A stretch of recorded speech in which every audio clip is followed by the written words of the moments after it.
Badan Nasional Penanggulangan Bencana (BNPB) menyerahkan bantuan mesin Polymerase Chain Reaction atau PCR dan masker untuk penanganan COVID-19 di Provinsi Aceh.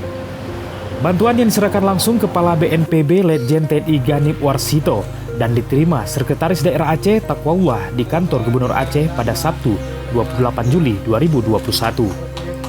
Bantuan itu terdiri dari 1 unit mesin PCR yang dikhususkan untuk Kabupaten Aceh Besar. Mesin PCR itu diterima langsung oleh Bupati Aceh Besar Mawardi Ali.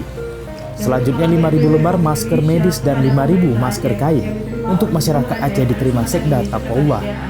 Selain itu juga diserahkan 1 unit mesin PCR untuk Kodam Iskandar Muda serta 1,5 juta lembar masker kain untuk Kodam Iskandar Muda dan Polda Aceh.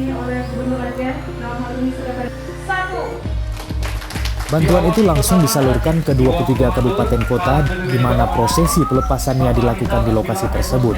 Pendistribusian dilakukan dengan menggunakan konvoi mobil dari masing-masing badan penanggulangan bencana kabupaten kota.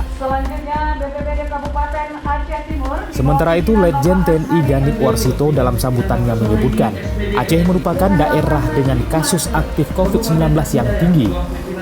Selain itu, angka kematian terkait COVID-19 di Aceh juga disebut terhitung tinggi. Sementara angka kesembuhan dikatakan menuju angka yang bagus. Selanjutnya, tingkat testing dan tracing di Aceh juga dikatakan masih rendah.